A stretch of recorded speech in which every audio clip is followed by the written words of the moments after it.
आणि त्या व्यक्तीच्या कार्याची ओळख करून घेण्यासाठी याला करने की लाईन आहे आयोजन केलं.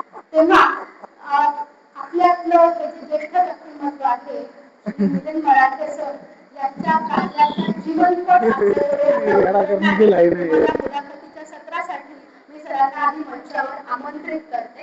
बोलो भारत माता की, भारत माता की, students power, nations power. Sir आमच्या सर्वांच्या वतीनं आपल्या मंचावर खूप खूप स्वागत. धन्यवाद. या मुलाखतीच्या सुरुवातीला मला अजून एक गोष्ट स्पष्ट करायची आहे की ज्याला आपण मुलाखत असं म्हणतो त्याला शुद्ध मराठीमध्ये साक्षात्कार असं म्हणतात. म्हणजे एखाद्या व्यक्तीशी आपण जेव्हा साक्षात एखाद्या विषयावरती बोलणं करतो तो असतो साक्षात्कार. तेव्हा सरांचा आज आपलं साक्षात इथे दर्शन झालंय आणि त्यांच्याशी बोलल्यानंतर आपल्याला एक आदर्श कार्यकर्ता काय असतो याची एक झलक बघायला मिळणार आहे.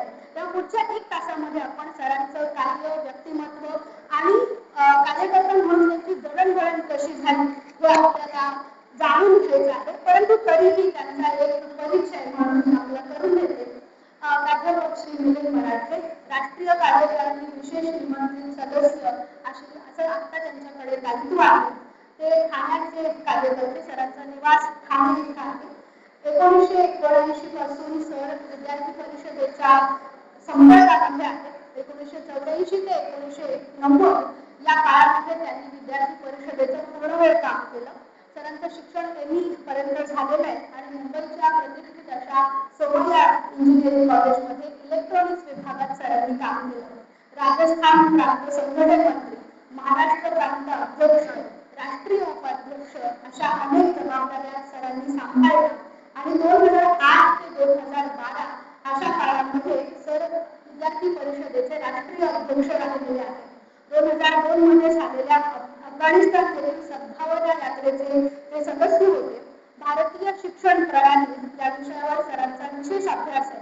सध्या राष्ट्रीय कार्यकारिणीचे एक विशेष निमंत्रित सदस्य आणि नॅशनल बुक ट्रस्ट दिल्ली या संस्थेचे अध्यक्ष अशी त्यांच्याकडे जबाबदारी आणि निवास ठाणे. हा सरांचा अत्यंत अल्प असा परिचय आहे. त्यांच्या कार्याचा परिचय आणि व्यक्ती म्हणून सरांचा परिचय पुढच्या 1 तासात आपल्या सगळ्यांना होणार. तेव्हा सर मला असं वाटतं की हा जो आपला संवाद होणार आहे त्याची आपण 2 भागात विभागणी करू. म्हणजे मिलिंद मराठे सर व्यक्ती म्हणून आणि त्यानंतर कार्यकर्ता म्हणून तुमचा राजकीय सामाजिक दृष्टिकोन याबद्दल आम्हाला जाणून घ्यायला आवडेल. तेव्हा या संवादाची सुरुवात करताना मला पहिला प्रश्न हा विचारावासा वाटतो की विद्यार्थी परिषदेचं काम करण्याच्या मागची तुमची कसं करायचं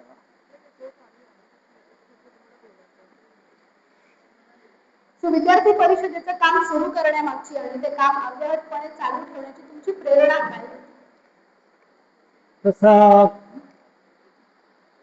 या प्रकारचा कार्यक्रम हा मी कधी अनुभवलेला नाही आणि त्यामुळे या कार्यक्रमाच्या सुरुवातीला जे काही शब्दप्रयोग आपल्या उपाध्यक्ष मॅडमनी केले तर ते त्यांची चांगुलपणा आहे एवढंच आपण लक्षात घ्या.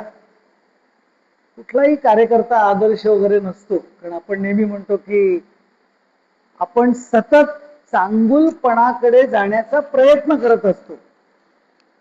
कोणी 40% पोचतो, कोणी 41% पोचतो, कोणी 50% पोचतो. त्यामुळे काही शब्द जे मॅडमनी वापरले ते आपण थोडे नीट अर्थाने आपण घ्यावं. एक म्हणजे या प्रकारची मुलाखत किंवा अशा प्रकारे बोलणं हे विद्यार्थी परिषदेमध्ये तरी फार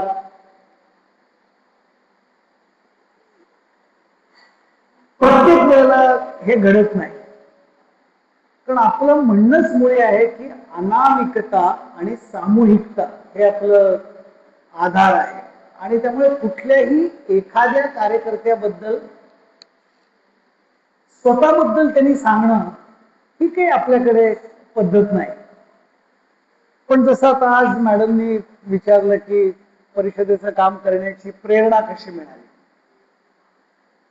मला आठवतं की 4 फेब्रुवारी 1979, 4 फेब्रुवारी 1979 मी पहिल्यांदा मुंबईच्या डिसिल्वा हायस्कूलमध्ये मी 12वीचा विद्यार्थी होतो आणि फेब्रुवारी म्हणजे मार्च मध्ये फायनल एक्झाम होती 12वीची आणि माझं ॲस्पिरेशन इंजिनिअरिंग होतं, त्यामुळे भरपूर अभ्यास वगैरे आम्ही करत होतो त्यावेळेला.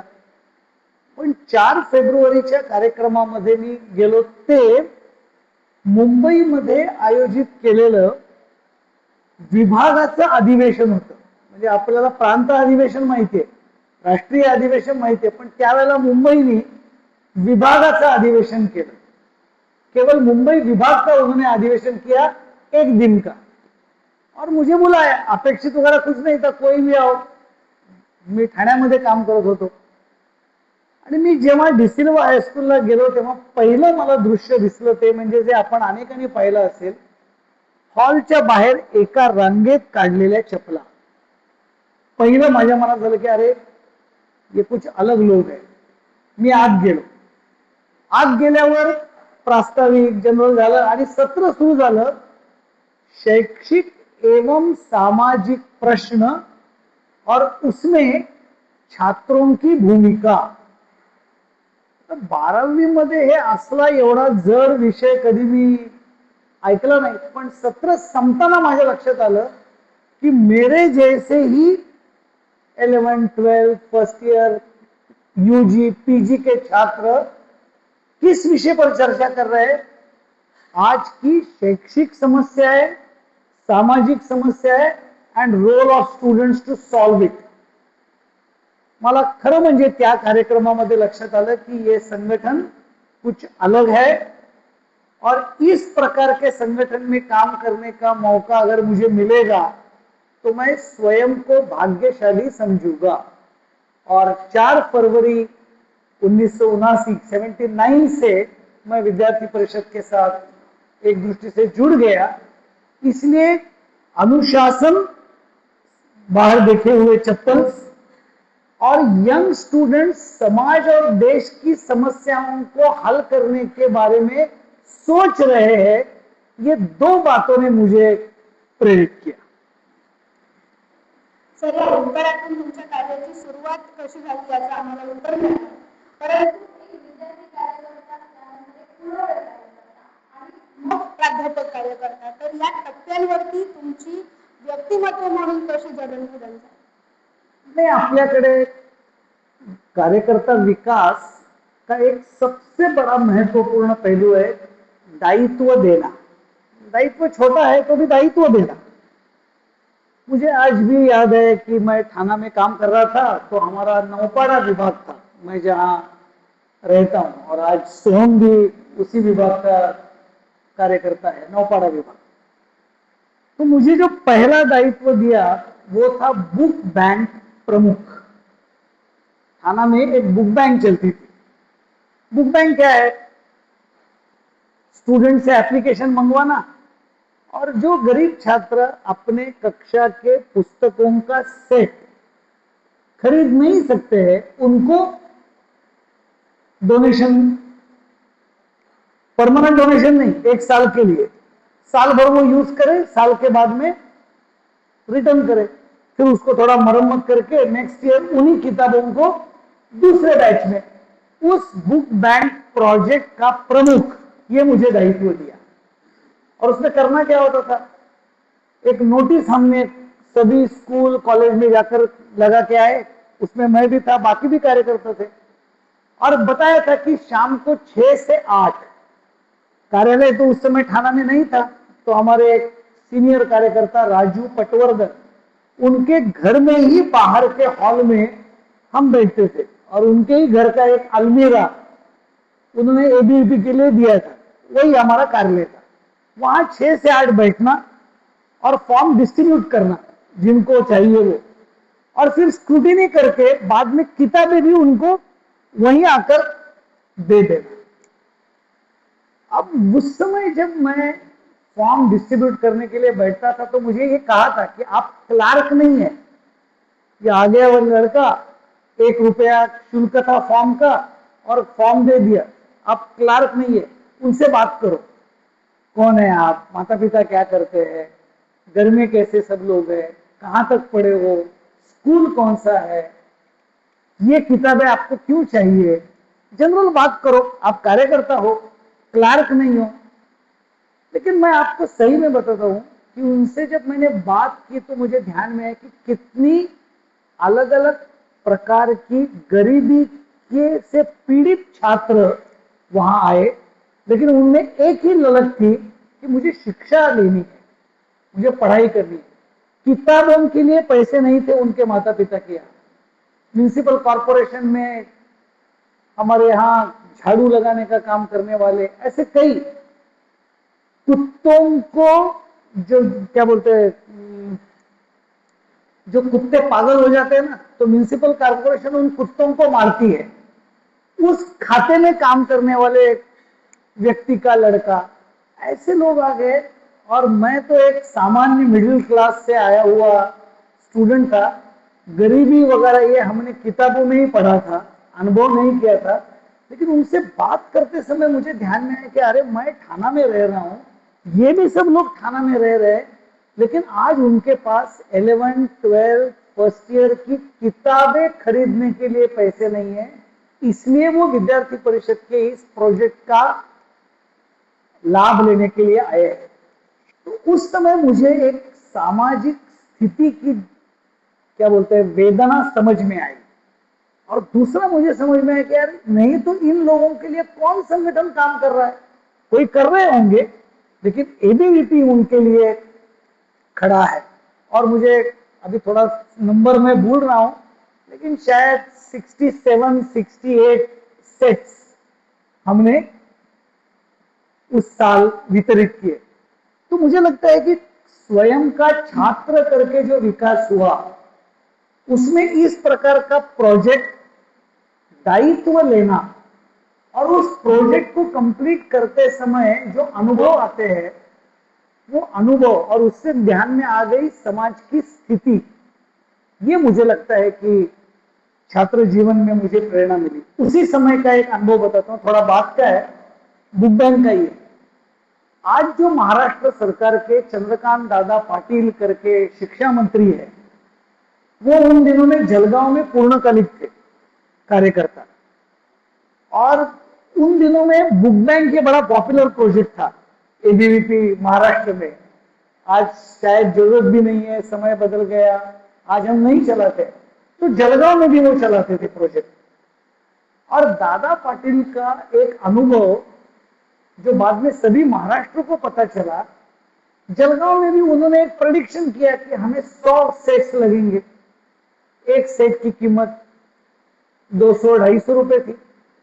तो जलगांव के एक बहुत बड़े उद्योगपति, आपने भी शायद नाम सुना होगा, भंवरलाल जैन, अब वो नहीं रहे इस विश्व में, ठिबक सिंचन, ड्रिप इरिगेशन का जिन्होंने महाराष्ट्र में शुरुआत की, तो जैन इरिगेशन, उसके मालिक भंवरलाल जैन, उनके पास दादा पाटिल और उस समय के कार्यकर्ता गए और कहा कि भंवर जी, हम 100 बच्चों के लिए बुक बैंक चलाने वाले हैं, 250-300 रुपया एक सेट का है, कुछ फाइनल ईयर के लगेंगे, कुछ 11-12 के लगेंगे, कॉस्ट अलग होगी, एवरेज 300 रुपए के हिसाब से आप हमें 30,000 रुपया दीजिए डोनेशन, क्योंकि हम 100 बच्चों को, भंवरलाल जी ने थोड़े क्वेश्चन वगैरह किए होंगे और 30,000 रुपया दे दिए।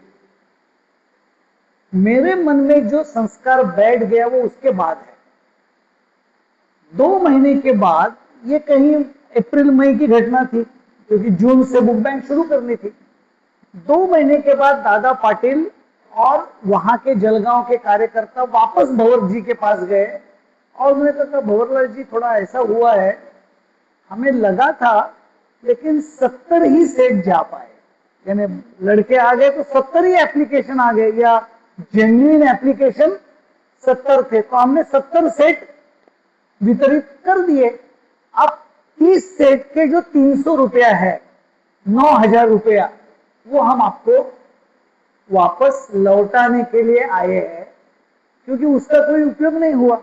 तो आपने तो बुक बैंक के लिए दिए थे, 100 सेट के लिए दिए थे, हमारे 70 सेट ही लग गए, तो 30 सेट के 9,000 रुपए ये हम आपको लौटाने आ गए। अब ये मेरे लिए सबसे बड़ा संस्कार का विषय था कि विद्यार्थी परिषद का सामान्य कार्यकर्ता, आज दादा पाटिल शिक्षा मंत्री है, लेकिन उस समय ऐसे ही पूर्णकालिक था, मुंबई से निकला, जलगांव गया, उन्होंने लौटाए पैसे। भंवरलाल जी ने उस समय तो पैसे ले लिए, लेकिन यहां जितने भी जलगांव के कार्यकर्ता है वो मानेंगे, उसी एक घटना से भंवरलाल जैन आजीवन विद्यार्थी परिषद के केवल डोनर नहीं, हितैषी बन गए और उन्होंने अपना पूरा खजाना एबीवीपी के लिए खोल दिया। ट्रेनिंग करना है मेरे कंपनी में आओ, इंटर्नशिप करनी है मेरे कंपनी में आओ, अधिवेशन के डोनेशन चाहिए 1,00,000 रुपए डोनेशन ले जाओ। उनको ये विश्वास बन गया कि ये लोग पैसे का उपयोग ठीक प्रकार से करते हैं, नहीं तो कौन 9,000 रुपए वापस लौटाने के लिए आता। अगर वो नहीं जाते तो क्या होता, जलगांव एबीपी अकाउंट में जमा होते और वो रिपोर्ट दे देते कि इतने बच्चों ने ले लिया है। तो ये कुछ बातें मेरे मन में एक निश्चित रूप से संस्कार के रूप में कि नहीं, ये संगठन अलग है और इस संगठन में जितना संभव हो मैंने काम करना चाहिए।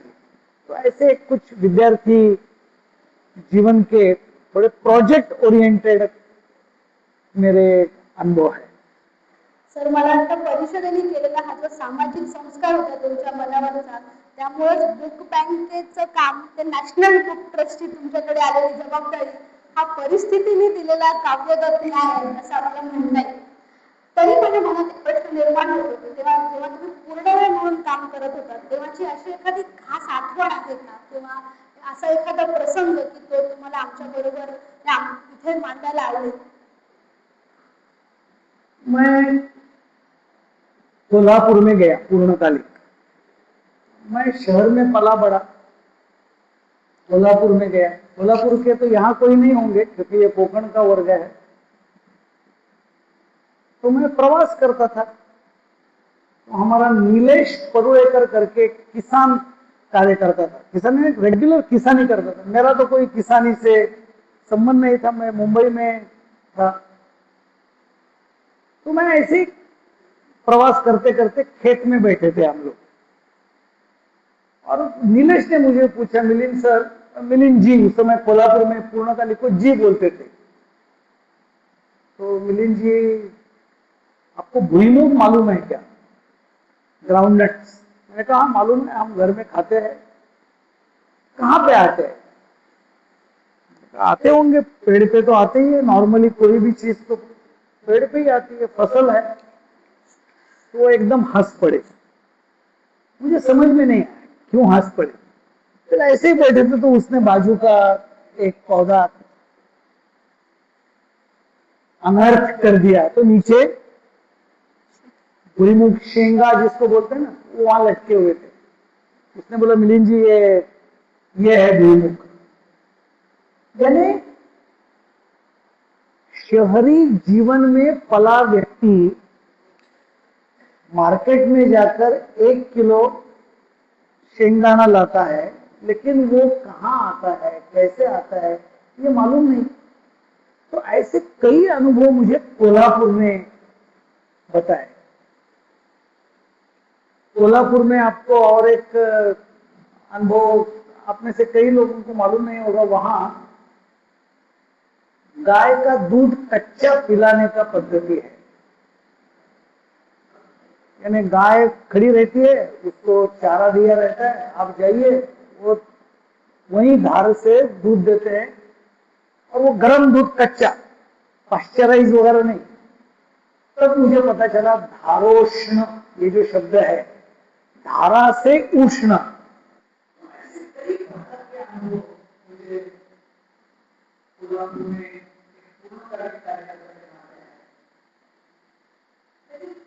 सामाजिक विषय का भूल नहीं पा रहा हूँ, वो मुझे आया राजस्थान में, क्योंकि मैं कोल्हापुर से राजस्थान गया।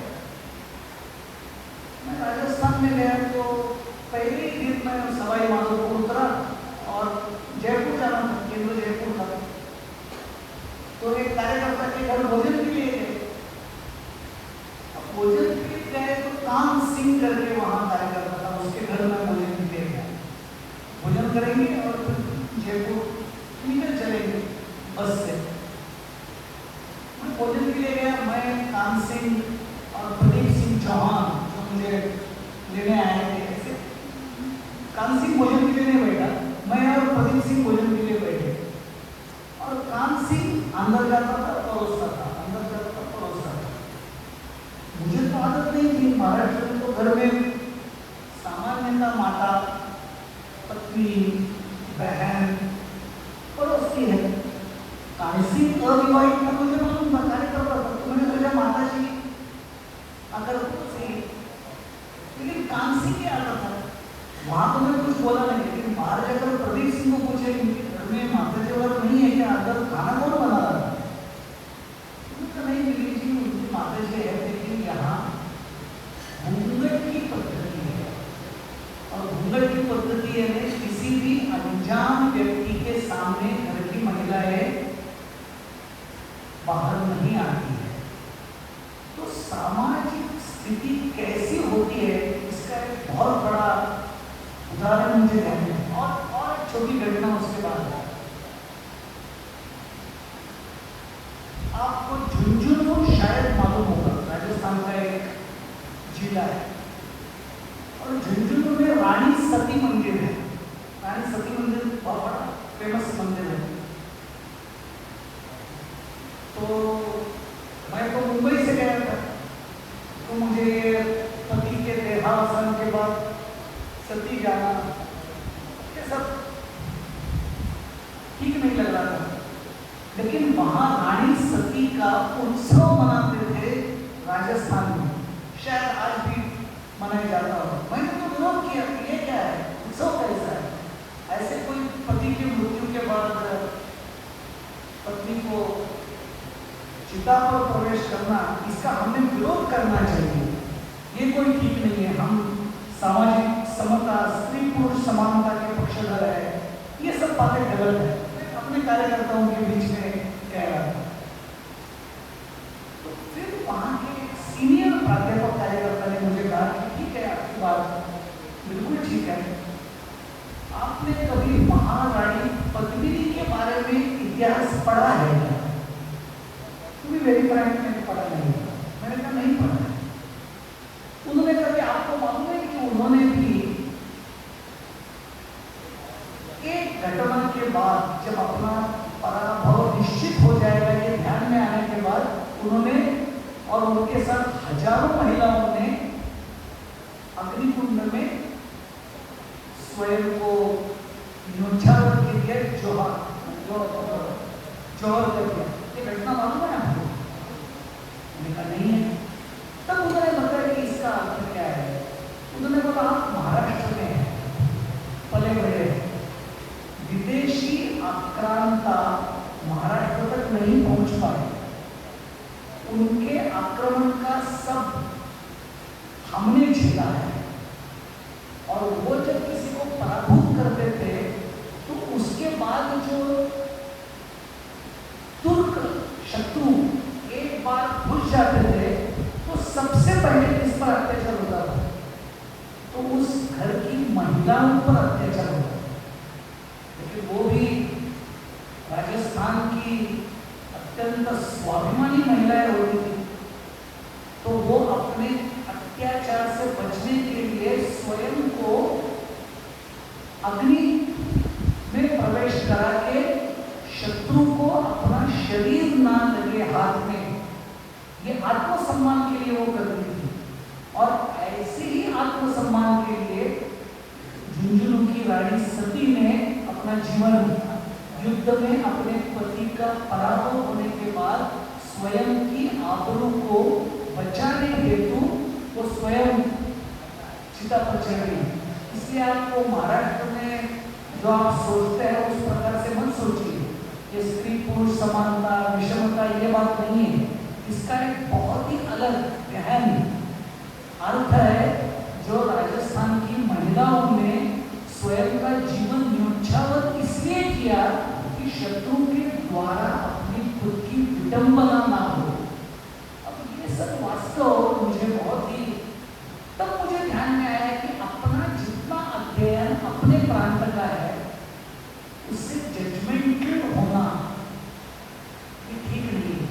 समाज में अलग अलग पद्धति है, प्रकार है, शांति से ठीक अध्ययन करके फिर अपना मत व्यक्त करना चाहिए। तो मुझे लगता है कि इस प्रकार की एक सम्यक भावना उस घटना से मुझे लगी। और एक प्रसंग राजस्थान का ही है। राजस्थान में हमारे बिजनेस करने वाला कार्य करता था। बिजनेस में दुकान था उसका और कपड़े का दुकान था, और इसका कॉलेज दोपहर का होता था। तो ड्यूटी ऐसे तय थी कि सुबह 8 बजे से 12 बजे तक वो लड़का दुकान पे बैठेगा, 12 बजे पिताजी आएंगे, वो बैठेंगे, कॉलेज समाप्त होने के बाद शाम को 8 बजे तक फिर ये लड़का आएगा, दोनों बैठेंगे। तो उन्होंने कहा कि अखबार के लिए आ जाओ। मैंने कहा ठीक है, मैं घर आऊँगा। नहीं, ऐसा करते हैं, आप दुकान पे आ जाइए, दुकान पे ही कुछ कचौड़ी जलेबी कुछ वही अखबार करेंगे, मैं दुकान पे रहेगा। ठीक है, मैं दुकान पे गया। दुकान पे गिराई का है, मैं बाजू में बैठा था, कचौड़ी जलेबी मंगाई, दूध मंगाया था। वहाँ दूध जलेबी खाने की पद्धति है, गर्म दूध में जलेबी डालकर खाते, तो सब मंगाया था उसने। और वो जो कस्टमर आया था उसने उसको ऐसी गालियां बकनी शुरू कर दी, इसको अपने कार्यकर्ता को जो दुकान में बैठा था, ये तेरे से माल लेके गया, क्या हुआ, जो भी उसको कहना था। मेरे मन के अंदर का जो मराठी भाव है वो जागृत हो गया। यार ये बके जा रहा है, ये सहा जा रहा है, क्या है? मैं होता तो मराठी बाणा दिखा के उसको लड़ लेता। उसने मुझे हाथ से दबाया, आप चुप हो गया, करते रहिए आप। वो चला गया। मैंने कहा यार कैसे सह लेते, ये कौन कल तक कस्टमर, एक कस्टमर टूटने से क्या होता है, क्यों आपने ये सब सही किया? उसने कहा मुझे भी ऐसा है। वो गालियां देकर गया, लेकिन कुछ तो देकर ही गया ना, कुछ लिया तो नहीं उसने अपने से। तो दिमाग की शांति क्यों गवाना? दिस इज द पेशेंस लेवल। अब ये कौन कह रहा था? 3rd ईयर कॉमर्स में पढ़ने वाला एबीवीपी का कार्यकर्ता, लेकिन उसने जिस सहजता से वो कहा कि गाली नहीं सही, लेकिन कुछ तो देकर ही गया ना, आपने से कुछ लेकर तो नहीं गया, तो क्यों चिंता करना है? ऐसे कई अनुभवों से मुझे ध्यान में आया कि अन्य प्रांत, अलग प्रांत, वहाँ का माहौल, इसका ठीक प्रकार से अध्ययन करके ही हमें काम करना पड़ेगा। हम जिस ओरिजिन से आते हैं, कुछ क्षण के लिए उसको भुला सके हम, तो हम नई बातें सीख सकें। सर मला वाटतं कार्यकर्ता आहे तसा घ्या, पाहिजे तसा घडवा, हा जो परिसराचा संस्कार आहे या अशा अनुभवामधूनच तुमच्यामध्ये रुजला असेल। सर पुढच्या काळामध्ये सक्रिय काम करत असताना मराठवाड्यामध्ये विद्यापीठाच्या नामांकनाची चळवळ झाली किंवा 6 डिसेंबर हा दिवस सामाजिक समाजाचा दिवस म्हणून जाहीर झाला, तर या काळामध्ये परिषदेचं वेगवेगळ्या जबाबदाऱ्यांच्या माध्यमातून तुम्ही जे कार्याचं वहन केलं, तेव्हा त्याबद्दलचा तुमचा दृष्टिकोन आणि त्याबद्दलचं तुमचं मत काय, तेव्हा आणि आता तुम्ही त्याच्याकडे कसं बघता? मॅडमनी 2 घटनांचा उल्लेख केला आहे। एक बाबासाहेब आंबेडकर मराठवाडा नामांतर त्या घटनेचा उल्लेख केला, आणि एक उल्लेख सामाजिक समरसता दिवस. सामाजिक समरसता दिवस। विद्यार्थी परिषदेने 6 डिसेंबर हा सामाजिक समरसता दिवस म्हणून पाळायचं ठरवलं, आणि आपण 6 डिसेंबरला कार्यक्रम सुरू केले। तेव्हा ज्याला समाजात दलित म्हणून मानलं जातं, की जे महाराष्ट्रामध्ये एका अर्थाने आंबेडकराइट्स किंवा आंबेडकरांचे अनुयायी म्हटलं जातं, ते म्हणतात आंबेडकरांचे आम्हीच अनुयायी आहोत, ते अनुयायी आहे, पण खरं म्हणजे विद्यार्थी परिषदेचा प्रत्येक कार्यकर्ता आंबेडकरांचा अनुयायी आहे। पण तरी त्यावेळेला आपल्यावरती भरपूर टीका केली, आपल्यावरती म्हणजे एबीवीपी होती। टीका काय होती? बरोबर आहे, विद्यार्थी परिषद आंबेडकरांचा मृत्यू दिवसच साजरा करणार. त्यांना कुठे आंबेडकरांबद्दल प्रेम आहे? ही एकदम बोचणारी टीका होती आणि राग यावा अशी टीका होती. पण सुदैवाने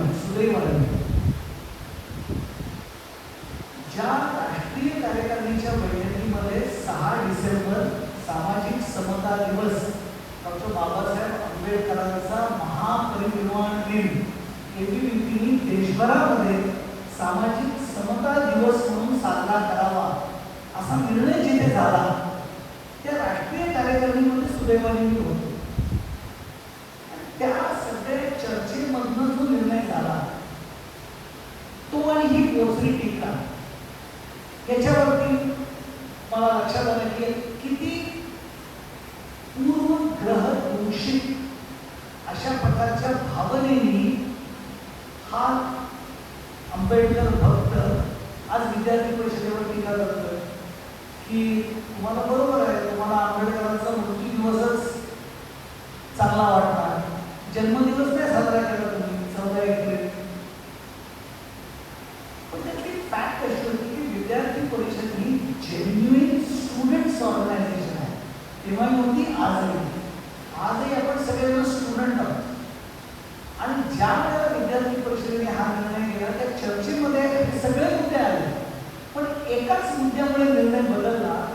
त्यावेळेला ॲन्युअल पॅटर्न होता परीक्षेचा, आणि ॲन्युअल पॅटर्न परीक्षेचा जेव्हा होता तेव्हा साधारणतः सगळ्या शाळांच्या युनिव्हर्सिटीच्या एक्झाम्स या एप्रिल 1, 2, 3 आठवड्यामध्ये व्हायच्या.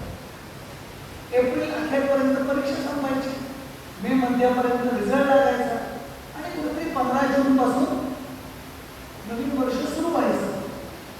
आता कल्पना करा, एप्रिल 1st, 2nd वीक मध्ये जर का सगळ्या युनिव्हर्सिटीच्या परीक्षा जर सुरू होत असतील तर 14 एप्रिलला विद्यार्थी परिषदेचा जेन्युइन स्टुडंट कार्यक्रम करायला मोकळा असेल तर परीक्षेच्या अभ्यासात असेल.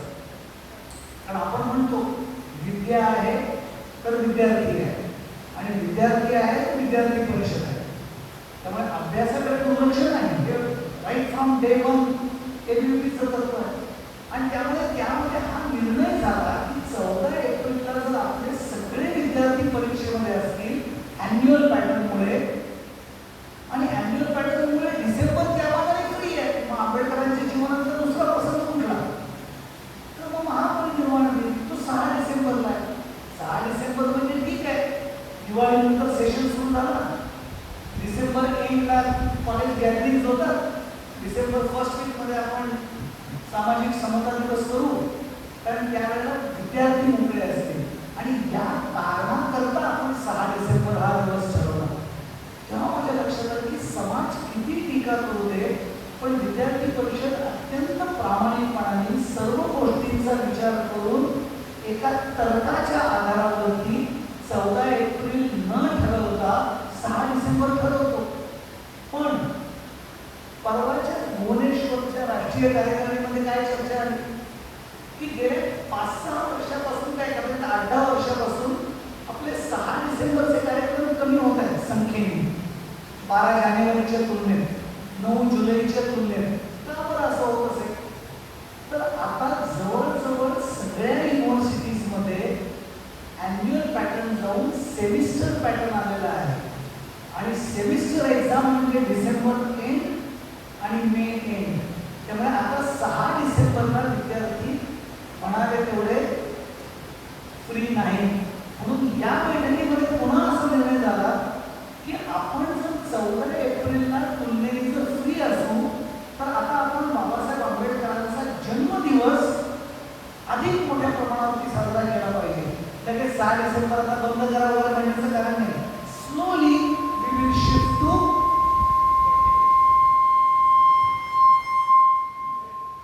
Slowly we will shift to 14 April. म्हणजे तुम्ही बघा, जेव्हा 6 डिसेंबर घोषित केला त्यावेळेची ती जहरी टीका तुम्ही एका बाजूला ठेवा, पण दुसऱ्या बाजूला त्याचा किती साकल्याने विचार एबीव्हीपीच्या राष्ट्रीय कार्यकारिणीमध्ये आपण केला. आणि जेव्हा परिस्थिती बदलली तेव्हा 2000 26च्या भुवनेश्वरच्या बैठकीमध्ये आपण 14 एप्रिल पण तितक्याच जोरात साजरा करू हे अगदी सहजपणाने ठरवलं. इतकं शास्त्रशुद्ध विचार जी संघटना करते त्या संघटनेबरोबर अधिक काळ काम केलं. आणखी त्याचा एक मॅडमने उल्लेख केला तेही 1 मिनिटात सांगतो. आपल्याला माहिती असेल तर मराठवाड्याचं नाम विद्यापीठाचं नाव बाबासाहेब आंबेडकर विद्यापीठ करावं असा प्रस्ताव त्यावेळेला महाराष्ट्राच्या विधानसभेने एकमताने पारित केला. एकमताने विधानसभेचा अर्थ राज्याच्या निर्णयाची सर्वोच्च बॉडी विधान परिषदेने पण तो अप्रूव्ह केला. पण त्यावेळेच्या राजकारण्यांना हे लक्षात नाही आलं की समाजात त्याचा काय प्रतिक्रिया येईल आणि प्रचंड आंदोलन सुरू झालं. कसलं आंदोलन? एका महाराजचं नाव आम्ही विद्यापीठाला देणार नाही. हे आंदोलन कोणी सुरू केलं? त्यावेळेच्या सवर्ण समाजातल्या लोकांनी सुरू केलं की आम्ही विद्यापीठ सोडू. एका महाराजचं नावाचं सर्टिफिकेट घेण्यापेक्षा आम्ही विद्यापीठ सोडू. प्रचंड दलित आणि सवर्णांमध्ये विरोध उत्पन्न झाला. मोठी अवघड परिस्थिती आहे शैक्षणिक विषय. पण एबीव्हीपीने अत्यंत फर्मली विद्यार्थी परिषदेच्या सामाजिक समतेचाच विषय लावून धरला. कारण कालच्या सत्रामध्ये म्हणणार भानुशे सरांनी एके ठिकाणी असं म्हटलं की सामाजिक समता ही आमची स्ट्रॅटेजी नाही आहे, आमचं जीवन मूल्य आहे आणि त्यामुळे समतेकरता सर्वत्र आपण सगळे एक समान आहोत असं त्यांनी म्हटलं. त्याच लॉजिकने बाबासाहेब आंबेडकरांसारख्या उच्च शिक्षित दलित समाजातून आलेल्या बालपणी अस्पृश्यतेचे चटके बसलेल्या व्यक्तीने या देशाची घटना निर्मितीमध्ये मोठं योगदान दिलं. अशा व्यक्तीचं नाव तो केवळ दलित आहे म्हणून जर का द्यायला कोणी समाज विरोध करत असेल तर एबीव्हीपी विल अपोज दॅट आणि आपण समतेचे पायी म्हणून तिथे उभे राहतो. म्हणून विद्यार्थी परिषदेने 2 काम केली. त्याला बायचान्स औरंगाबादला आपलं प्रांताचं अधिवेशन होतं आणि औरंगाबाद हे त्या आंदोलनाचं केंद्र होतं कारण मराठवाडा विद्यापीठ औरंगाबादमध्ये आहे. औरंगाबादच्या अधिवेशनामध्ये विद्यार्थी परिषदेने ठराव केला की आजपासून सरकारी निर्णयाचं होईल ते होईल.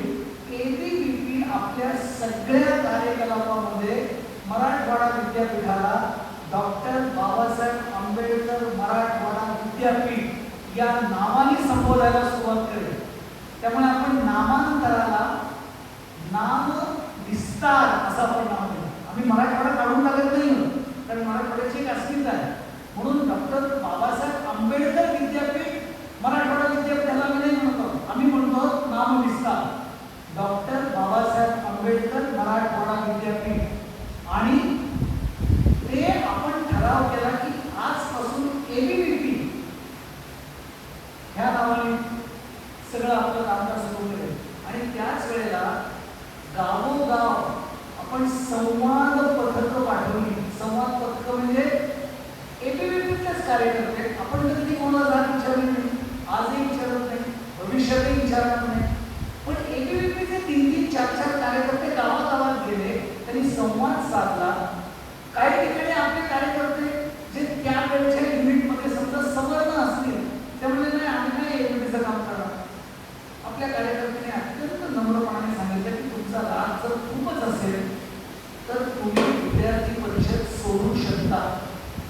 एबीव्हीपी ते युनिट बंद करायला तयार आहे पण एबीव्हीपी नाम विस्तारापासून एक पाऊल सुद्धा मागे येणार नाही. मग मराठवाड्यातली आमची 10 युनिट्स एबीव्हीपीची बंद झाली तरी चालतील कारण उद्या तुम्हालाच तुमची चूक लक्षात येईल आणि तुम्ही परत विद्यार्थी परिषदेमध्ये याल. आपण काही युनिट्स बंद करायची घोषणा केली अत्यंत विनम्रपणाने. आणि आपण या सगळ्या आंदोलनामध्ये समतेच्या बाजूने उभे राहिलो आणि दलित आणि सवर्ण यांच्यामधल्या दुवा म्हणून आपण उभे राहिलो. अनेकांनी आपल्या आंदोलनाला एका अर्थाने नावाजलं की ABVP is doing right job at right time for correct issue. त्यावेळेचे मुख्यमंत्री शरदराव पवार असतील, रामदास आठवले असतील, अनेकांनी आपल्या या सगळ्या संवाद पथकाने आपल्या प्रस्तावाचं कौतुक केलं. आणि मग जवळजवळ देवदत्त किती 3-1 वर्षांनी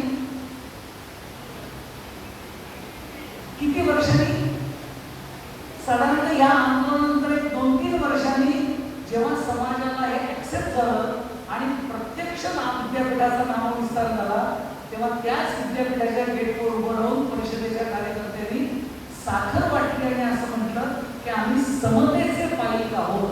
तर मला असं वाटतं की असं उदाहरण स्टुडंट ऑर्गनायझेशन जी यंग मुलांची आहे, त्यांच्या मॅच्युरिटीबद्दल लोकांना डाऊट असतो, एबीव्हीपीला तरी डाऊट नव्हता, त्यांनी समाजातल्या मोठमोठ्या लोकांनाही जे मॅच्युरिटी नव्हती तशा प्रकारची भूमिका केवळ कागदोपत्री घेतली नाही, फील्डवरती जाऊन संवाद पथकाच्या माध्यमातून समाजातली ही दरी दूर केली आणि समतेच्या बाजूने आपण एका अर्थाने निर्णय दिला.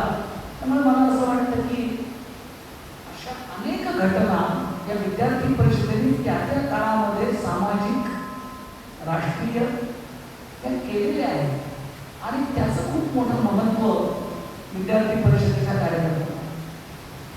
सर्वांना हे अत्यंत प्रेरणादायी असं उत्तर होतं. म्हणजे इतका सूक्ष्म आणि तरी इतका दूरदर्शी विचार फक्त एखादी जेन्युइन विद्यार्थी संघटना करू शकते आणि ती म्हणजे विद्यार्थी परिषद. त्यामुळे एखादा तरुण अमेरिकेतून येताना आंबेडकरांचा फोटो असलेलं पुस्तक हातात घेऊन येतो म्हणजे तो व्यवस्थेमध्ये परिवर्तन घडवून आणू शकेल असं नाही. तर ती ताकद फक्त आणि फक्त विद्यार्थी परिषदेमध्ये आहे याची प्रचिती आम्हाला तुमच्या उत्तरातून आली. सर, परिषदेचा नजीकचा इतिहास बघितला तर साधारणतः 2010 पासून विद्यार्थी परिषदेचं विजन, मिशन, ॲक्शन याच्यामध्ये वेगानं आयाम आणि गतिविधी वाढत गेल्या आणि त्या काळात आपण सक्रिय होतात. तेव्हा तो इतिहास आणि आज विद्यार्थी परिषदेकडे बघताना तुम्हाला कुठल्या प्रकारचे बदल जाणवतात आणि नवीन येणाऱ्या कार्यकर्त्यांसाठी आपण कुठल्या प्रकारचा विचार मांडू इच्छिता? एक काळ होता तो संघर्षाचा काळ होता. म्हणजे प्रत्येक छोट्या गोष्टीकरता संघर्ष करायला लागायचा. पण आपण अनेक आंदोलनं संघर्षाच्या ताकदीवर केली. म्हणजे आपल्यापैकी अनेकांना आज उत्तरपत्रिकेची फोटोकॉपी प्रत्येक विद्यापीठात मिळते माहिती आहे. देवदत्त चालू आहे ना म्हणून उत्तरपत्रिकेची फोटोकॉपी हे अत्यंत महत्त्वपूर्ण आंदोलन एकेकाळी विद्यार्थी परिषदेने केलं आणि शेवटापर्यंत नेलं.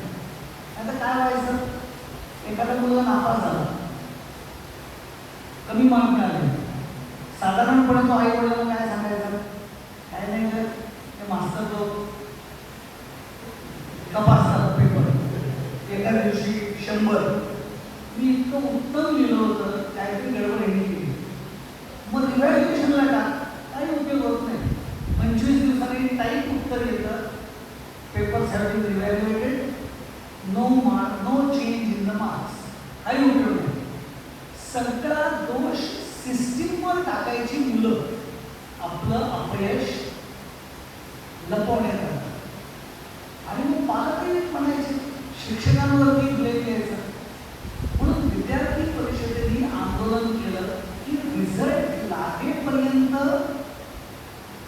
उत्तरपत्रिका ही कॉन्फिडेन्शियल आहे, पण एकदा रिझल्ट लागल्यानंतर त्या विद्यार्थ्याला फक्त स्वतःचीच जर का उत्तरपत्रिकेची फोटोकॉपी हवी असेल तर प्रॉब्लेम काय आहे, मला कळलं पाहिजे ना की मला मार्क कमी मिळाले, कुठे माझं चुकलंय. मी दुसऱ्याची मागू शकणार नाही, जरा याची मला फोटोकॉपी द्या, तो तुला अधिकार नाही, पण माझी फोटोकॉपी मी घेऊ शकतो. आणि तो निर्णय आपण आंदोलनाच्या माध्यमातून मान्य करायला लावला आणि मग सगळ्यांची गडबड झाली. मग जेव्हा कोणी म्हणले की प्राध्यापक असेच पेपर तपासतो, तेव्हा आई म्हणाले की 200 रुपये आहे ना, 8 त्याची फोटोकॉपी आहे.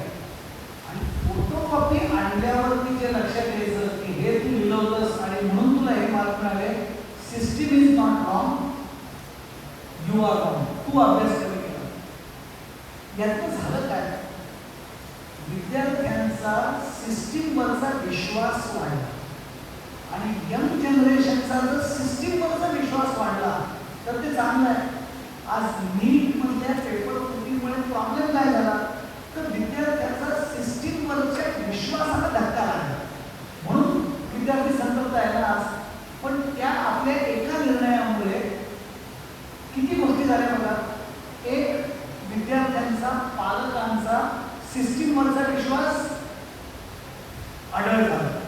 दुसरा, काही प्राध्यापकही असे होते की त्यांची स्ट्रॅटेजी काय होती, ॲव्हरेज मार्क द्या, कारण पर पेपर 5 का 7 रुपये होते मला वाटतं आठवत नाही, प्राध्यापकाला मिळायचे.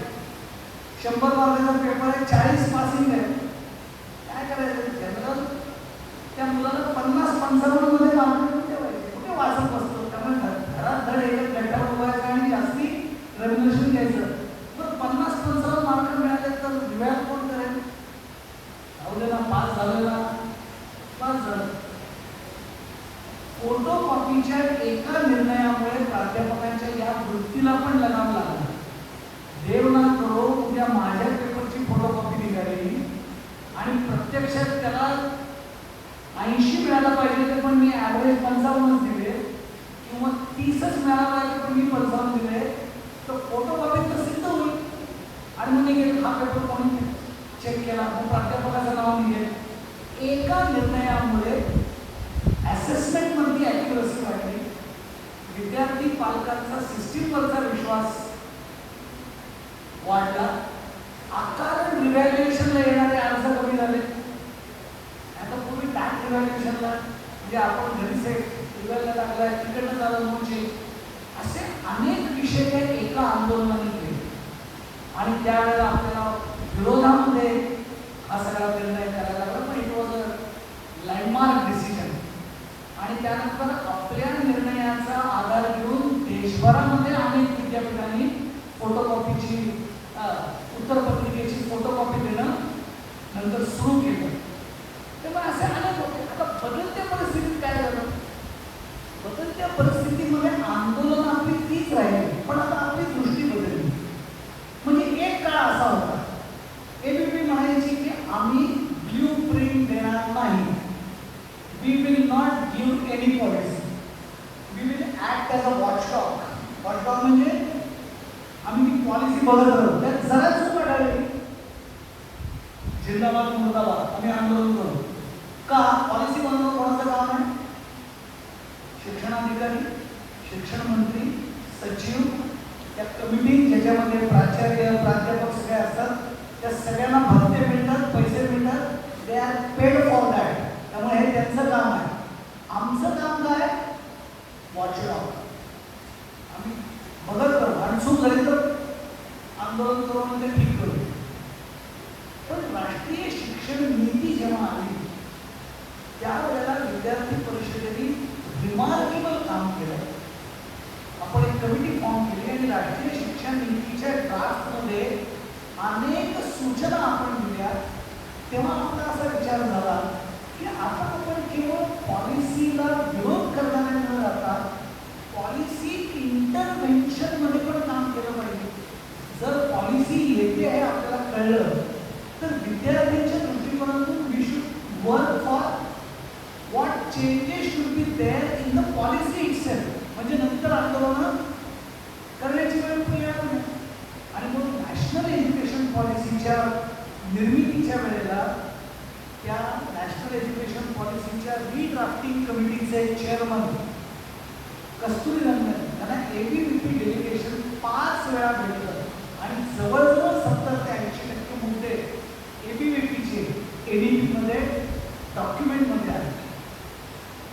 आता हा एक मोठा चेंज विद्यार्थी परिषदेच्या नंतरच्या काळात आला.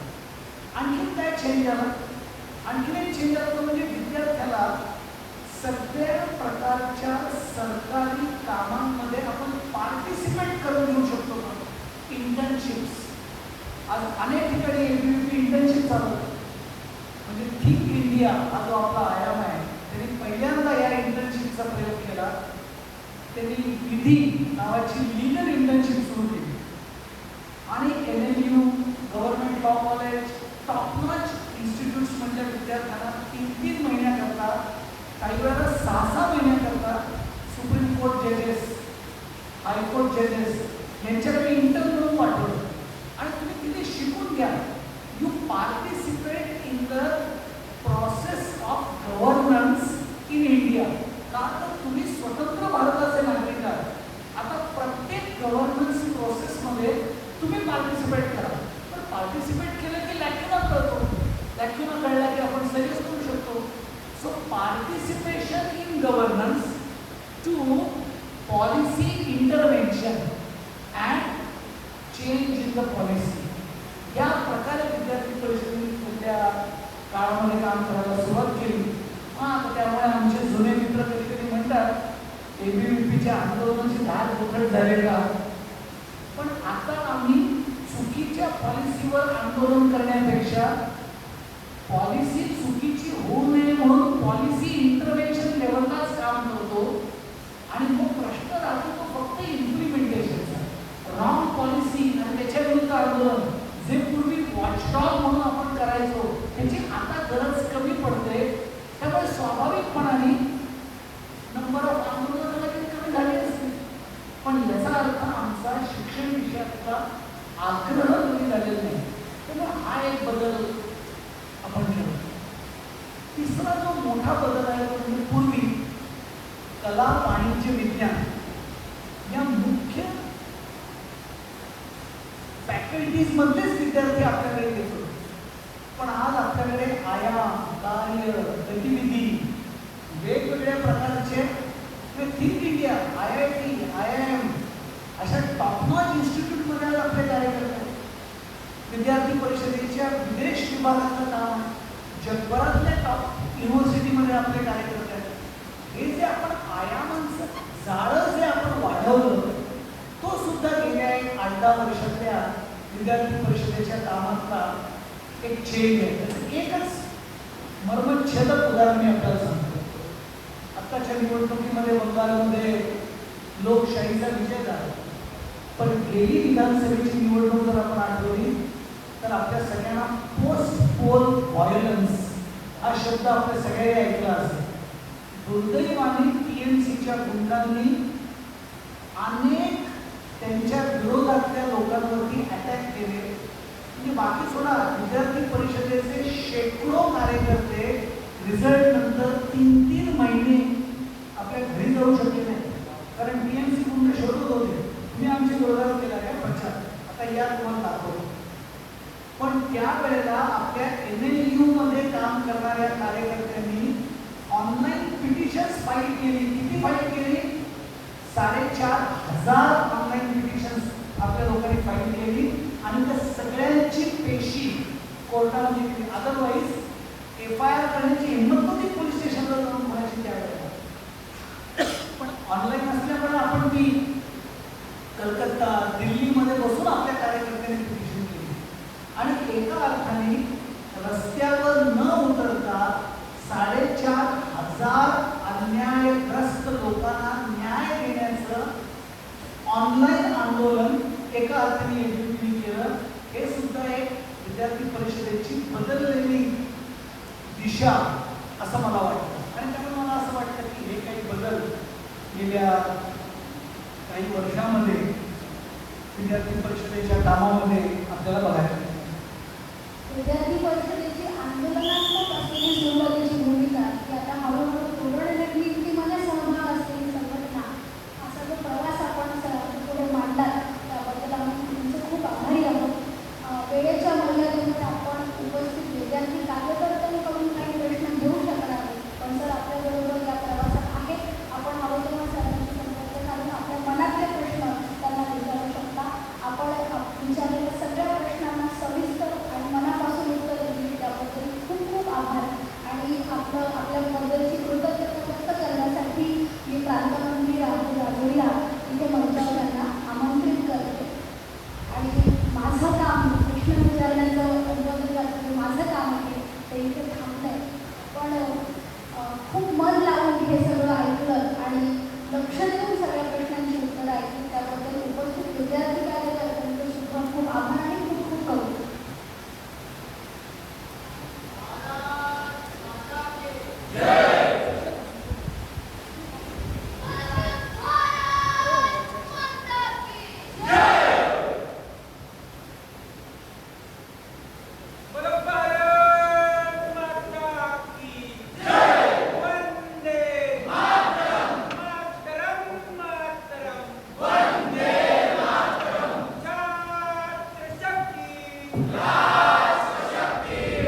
5:30 वाजताचे आगमन व भोजन कक्ष